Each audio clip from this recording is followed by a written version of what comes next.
Moi, je suis au doctorat en psychologie à l'UQAM et je suis dirigée par Mélanie Vachon dans la section humaniste du département de psychologie. Donc, mes études vont dans ce sens-là, humaniste, approche existentielle aussi. Et c'est ça, je pense que je pourrais commencer juste par ces informations-là, puis tu peux y aller, Catherine. Alors, Catherine Perron, moi, je suis au doctorat en éthique clinique à l'Université de Montréal. Je suis à la fin de mon parcours. J'aimerais déposer ma thèse là, avant l'été pour avoir la tête un peu plus libre cet été. Je suis dirigée par Marie-Ève Boutier et Éric Racine. Donc, Éric Racine se spécialise dans l'éthique pragmatique. Donc, mon cadre théorique là, est fondé sur l'éthique pragmatique. Et on ne parle pas tout de suite de notre projet. Hein? C'est ce que j'ai compris, Alexandra l'a pas fait. Alors, je lance la balle maintenant à Sophie. Oui, allô, je m'appelle Sophie, je suis à la maîtrise en travail social à l'UQAM. Je suis dirigée par Isabelle Dumont, puis moi, là, je suis vraiment au début du parcours, là, c'est le début de ma deuxième session. Bonjour à vous toutes, moi c'est Malek Amiri, je suis un étudiant au programme de doctorat en sciences infirmières à l'Université Laval et je suis dirigé par M. Jean-François Desbiens et M. Nicolas. Donc, c'est un professeur, M. Jean-François, c'est un professeur agrégé en sciences infirmières et M. Nicolas Vonard, c'est un professeur titulaire à la même faculté à l'Université Laval. C'est le tour de Vanessa, je pense. Oui, exact. Vanessa Bergeron, en fait, je fais ma maîtrise en travail social à l'Université Laval. Je suis accompagnée par Gabrielle Fortin. Je suis dans une approche d'interactionnisme symbolique. Je vais y aller pour qu'on reparte dans la même direction. Moi, c'est ça, vu que je suis en psychologie, c'est vraiment le côté psychologique de la maladie, dans le fond, qui m'intéresse. L'expérience de la maladie incurable, précisément du cancer incurable, c'est la maladie la plus commune là, aujourd'hui. Donc, c'est vraiment important qu'on s'y intéresse. Et souvent, la maladie va être abordée plus du point de vue biomédical, des fois bio-psychosocial aussi. Mais moi, vu que je m'intéresse aux dimensions existentielles de la maladie, ma recherche dans le fond, vient combler certaines dimensions qui sont vraiment moins souvent abordées autant par les professionnels que par les proches des patients.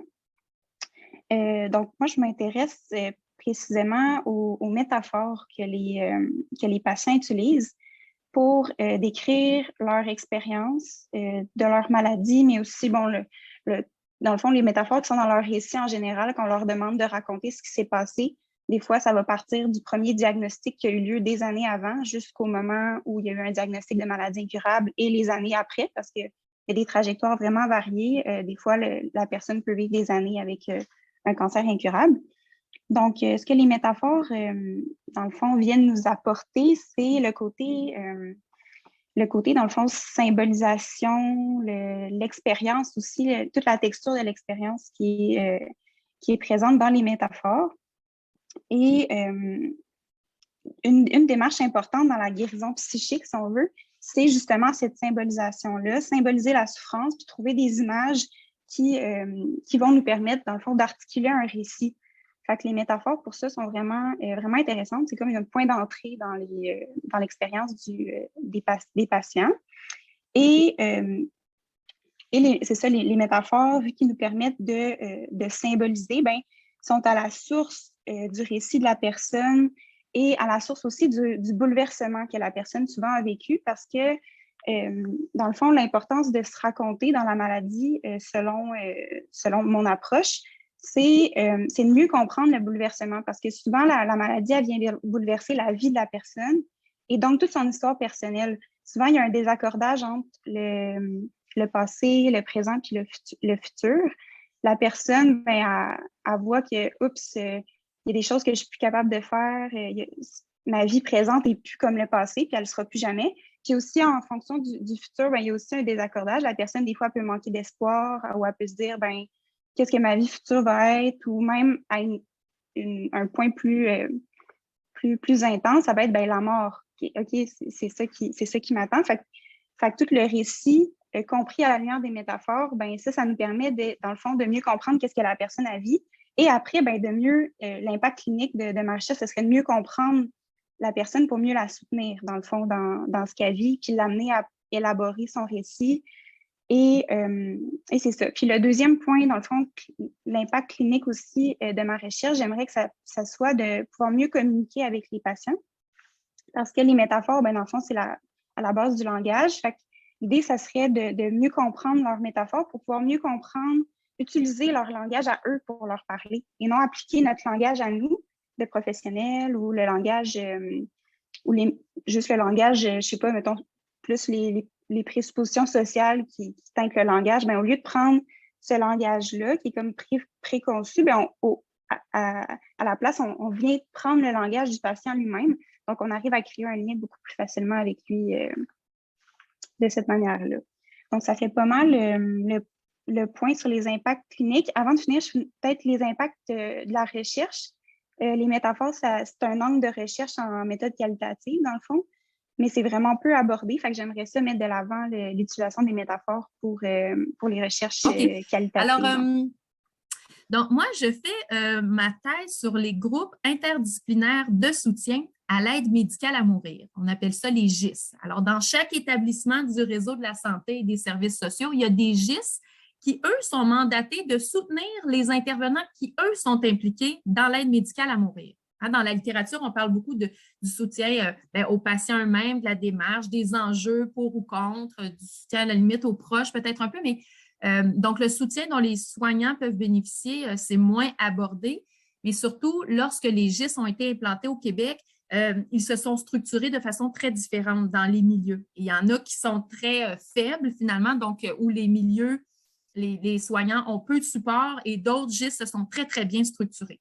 Et mon travail à moi, c'était d'aller sonder tous les GIS à travers le Québec pour savoir c'est quoi les pratiques prometteuses chez vous afin de faire en sorte qu'elles puissent être diffusées à l'ensemble de la communauté des GIS.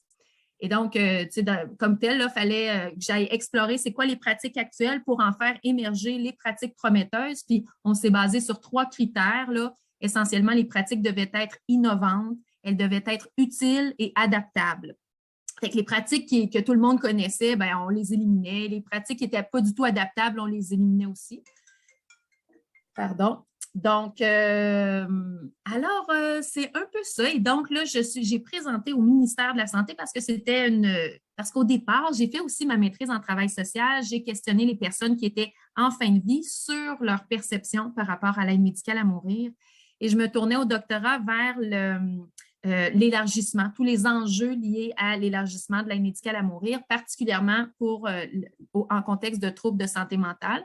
Mais finalement, le ministère m'a proposé ce projet-là. Donc, j'ai présenté hier au ministère et là, j'entre dans un blitz de présentation. Là, dans les prochaines semaines, je présente là, dans tous les établissements, à la Commission sur les soins de fin de vie. Moi, je m'intéresse un peu plus particulièrement aux soins palliatifs pédiatriques. Donc, j'ai été bénévole dans ce contexte-là, après ça, assistante de recherche, puis j'en suis venue à me questionner, en fait, sur comment on accompagne l'enfant et sa famille dans la fin de vie, mais aussi dans toute la trajectoire de la maladie, qui est peut-être une particularité un peu plus distinctive des soins palliatifs pédiatriques. Je me questionnais aussi là, sur comment on s'assure que l'enfant est vraiment au centre de ça, qu'est-ce que ça peut vraiment dire quand on parle de centralité de l'enfant. Donc, je dirais que c'est pas mal les intérêts qui m'animent beaucoup. Sinon, pour ce qui est de mon projet de maîtrise, bien là, comme je vous ai dit, moi, je suis vraiment au début de mon parcours. Là, donc, je ne pourrais pas élaborer autant qu'Alexandra et Catherine. Je suis encore à réfléchir sur ma problématique, mais je vous dirais que mes intérêts sont vraiment liés, en fait, avec la thématique de la journée parce que je veux m'intéresser au rôle des travailleurs sociaux en contexte de soins palliatifs pédiatriques. Donc, c'est des équipes qui sont relativement nouvelles au Québec. Il n'y a pas toujours un travailleur social d'attitré à ces équipes-là. C'est plus des collaborations. Donc, le rôle n'est pas tout le temps super clair, super bien défini. Donc, j'aimerais ça m'intéresser comme aux pratiques du travail social, puis particulièrement en contexte interprofessionnel. Donc, comment ça peut s'inter-influencer avec les autres professions.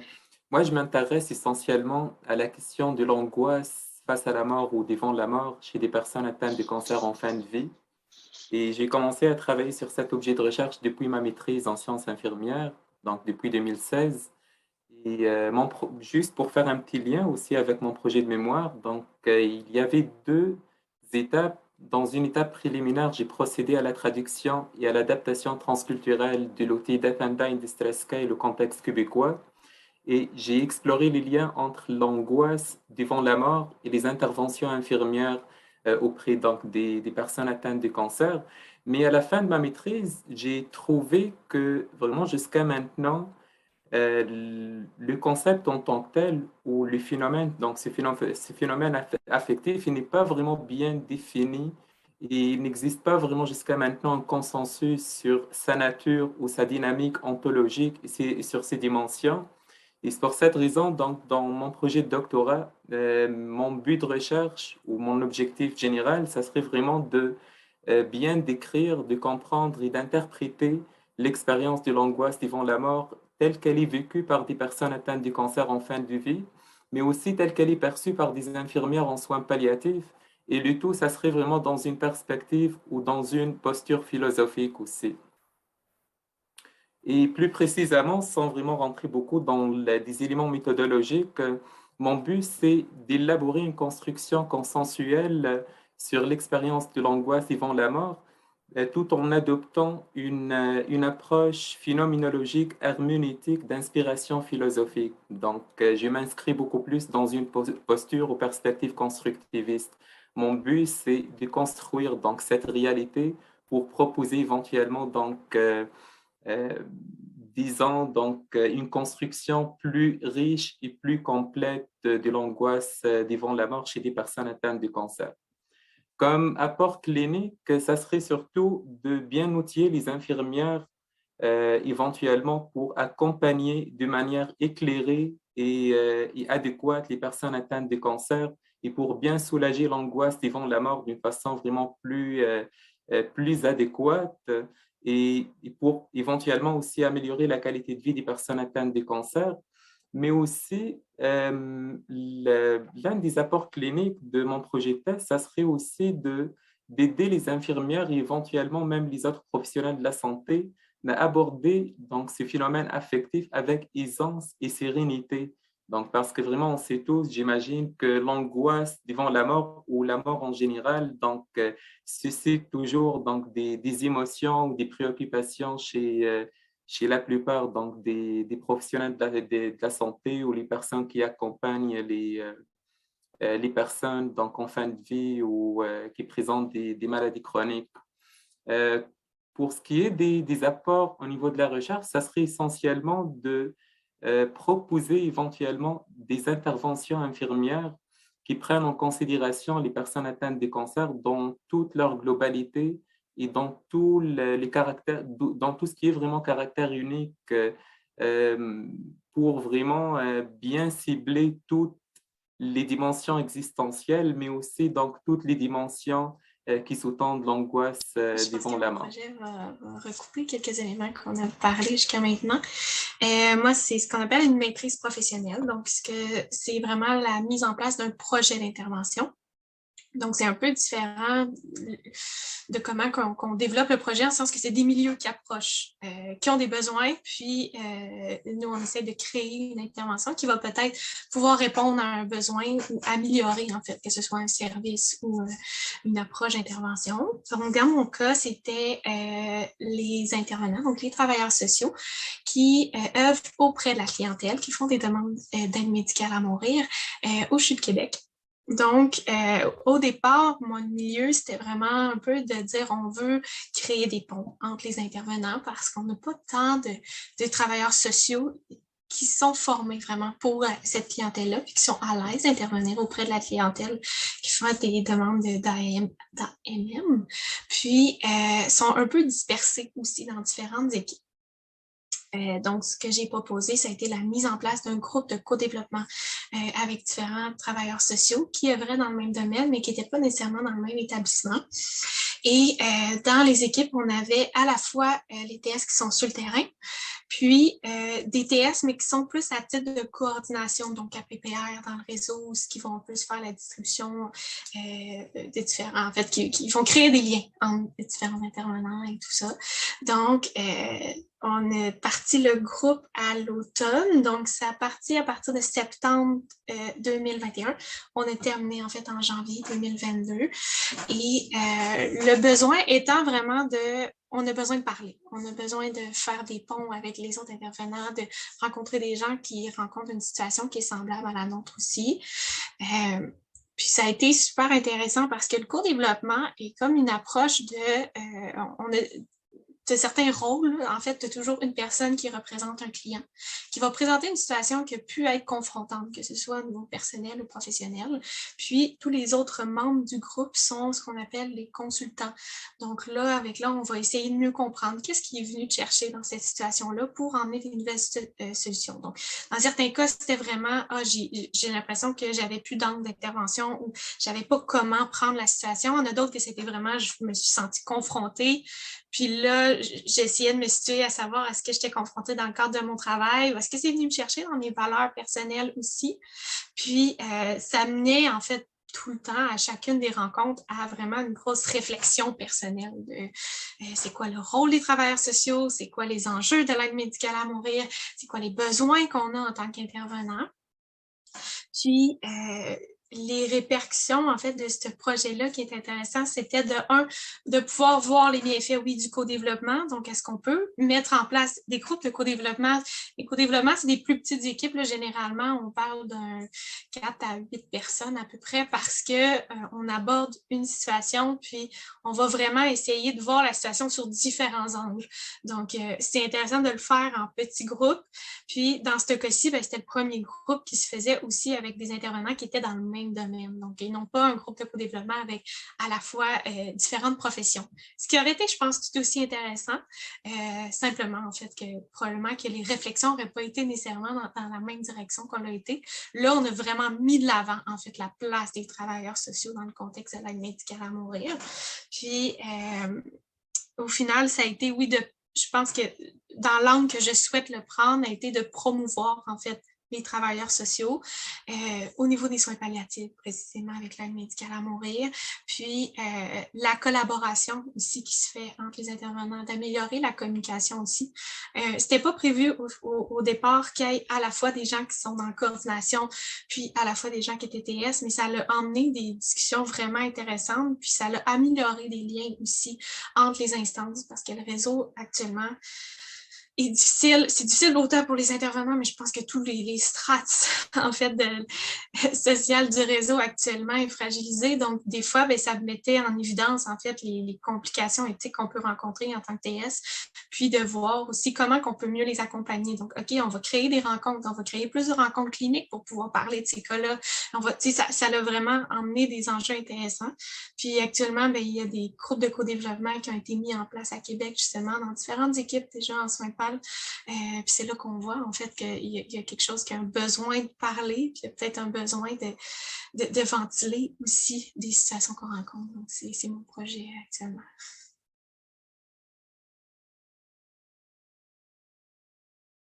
Moi, je dirais que la psychologie, vraiment bien rapidement, dans le fond, ça permet de se concentrer sur l'expérience subjective de la personne. Donc, on s'intéresse quand même aux liens que la personne fait avec autrui, mais on ne le voit pas nécessairement comme un système, mais plutôt comme l'intersubjectivité, dans le fond. Fait que je pense que c'est ça que la psychologie humaniste existentielle peut apporter en soins palliatifs, puis par rapport à l'expérience de la fin de vie.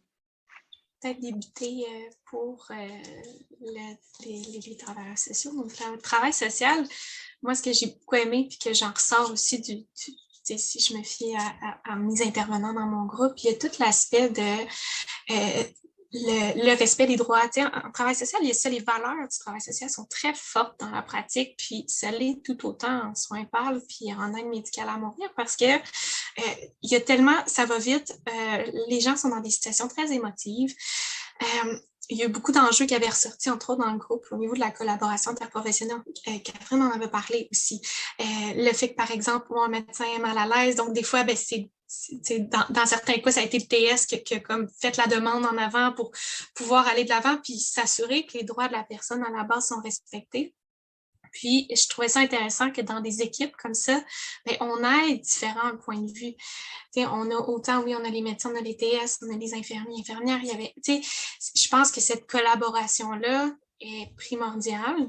Puis, si je me fie à ce que moi, les intervenants du groupe ramenaient, ils disaient, quand j'ai l'impression que je me perds ou que j'ai l'impression que je ne sais pas où je me situe en tant qu'intervenant dans cette situation-là, vu qu'on est dans une réalité médicale. C'était beaucoup de dire, moi, je me ramène toujours au droit de la personne puis à ce que mon client veut. C'était ça qui était comme le petit enjeu que je trouvais intéressant, qui disait, moi, au final, je l'accompagne jusqu'au bout, on va aller dans la direction qu'il veut aller.